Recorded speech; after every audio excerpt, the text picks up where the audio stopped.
see me walking, but you won't even look my way.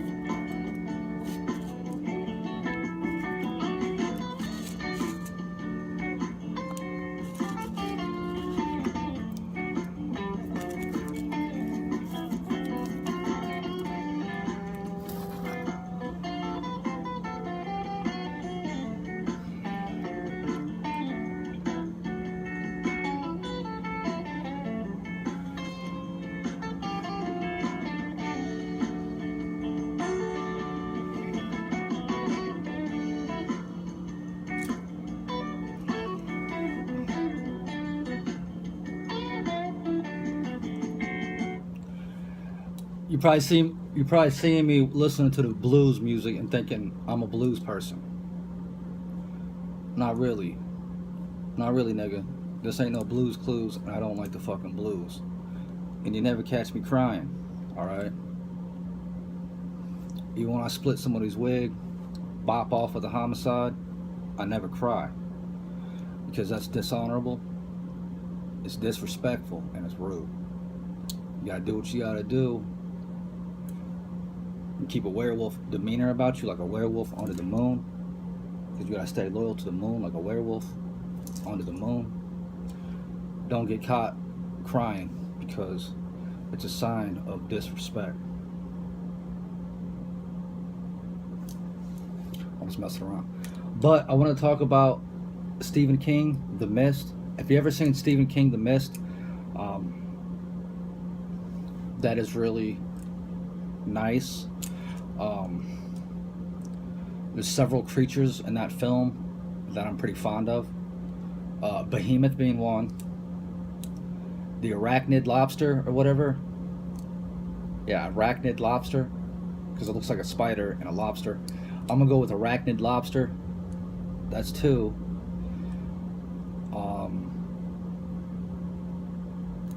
The arachnids with the scary looking skull looking faces.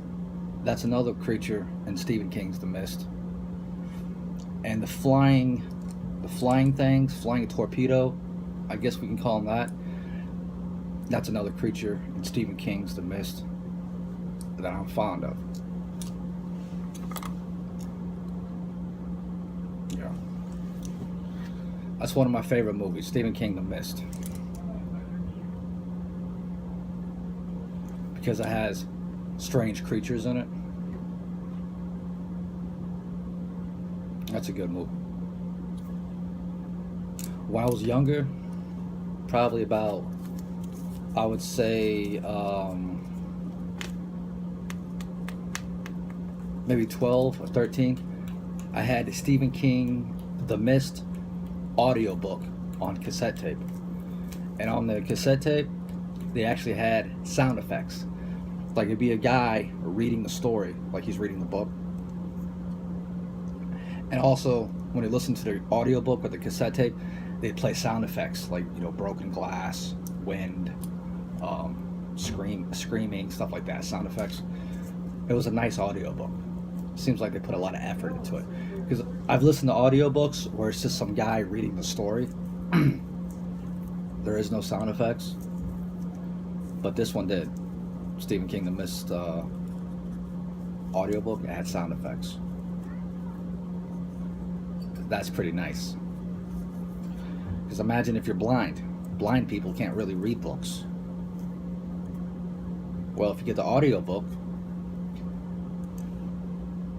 you're all good, so to speak.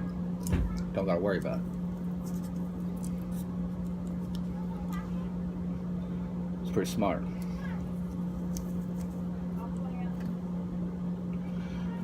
I've read I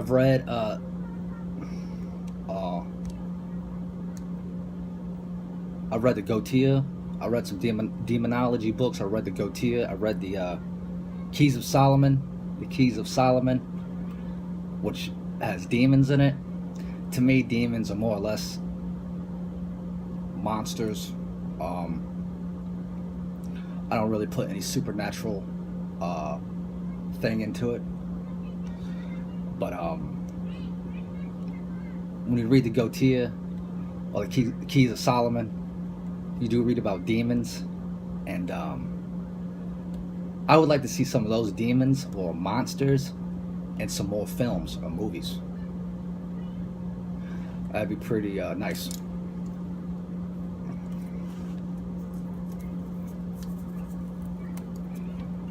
I'm not a professional demonologist or anything. Far from it. They're just books I read on a very amateur, low entry level out of curiosity. So I am not a respected or renowned demonologist. Just some books I read out of curiosity. I can't even remember 98% of the crap I read in those books.